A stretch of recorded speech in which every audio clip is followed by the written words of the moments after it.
एक दिन महात्मा बुद्ध अपने सभी शिष्यों को एकत्र करके कर्म की महिमा का पाठ पढ़ाते हुए एक कथा सुनाते हुए कहते हैं, एक बार ज्योतिषियों ने खबर दी कि 7 साल तक पानी नहीं बरसेगा। ज्योतिषी की इस भविष्यवाणी को सुनकर एक मामूली किसान ने अपने हल बखर उठाकर घर में रख दिए। उसने सोचा कि जब 7 साल तक बारिश ही नहीं होगी तो खेती बाड़ी कैसे होगी, तो खेत को कैसा जोतना। मगर 3 दिन तक घर खाली बैठे बैठे वह ऊब गया और उसने सोचा, अगर 7 साल तक खेत में जुताई नहीं होगी तो कहीं वह खेत जोतना ही न भूल जाए। यह सोचकर वह किसान अपने हल बखर उठाता है और खेत जोतने लगता है। वह अपने इस काम को करके बहुत खुश था और मन ही मन सोच रहा था कि पानी बरसे या न बरसे, लेकिन मैं अपना काम करता रहूंगा ताकि मुझे खेती के काम का अभ्यास तो बना रहेगा।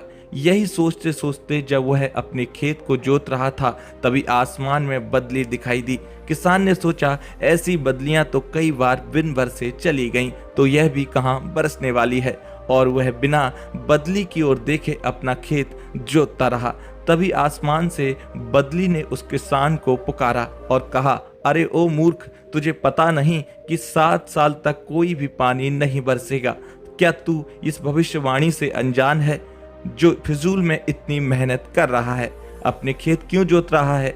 बदली की इस बात को सुनकर किसान ने जवाब देते हुए कहा, बहन, मैं बैठे बैठे घबरा गया था। सोचा कि कहीं बैठे बैठे मैं अपना कृषि कर्म ही ना भूल जाऊं, खेती करना ही न भूल जाऊं।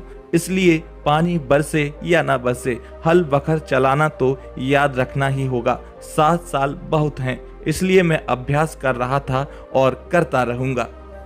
किसान की इस बात को सुनकर बदली चकित रह गई और सोचने लगी, अगर 7 साल तक बारिश नहीं हुई तो कहीं मैं भी बरसना ना भूल जाऊं इन 7 सालों में। और बदली को लगा कि किसान ठीक कह रहा है, सबको अपना अपना काम करते रहना चाहिए। और फिर बदली भी उसी टाइम से बरसने लगी।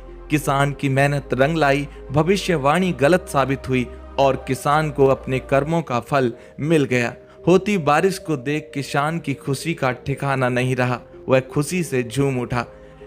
इस कहानी से हमें यही सीख मिलती है कि कर्म ही सबसे बड़ा है। जो लोग फल की इच्छा किए बिना अपने कर्म को सर्वोपरि मानते हैं, एक दिन सारी कायनात उसके आगे सिर झुकाती है और उसकी विजय अवश्य होती है।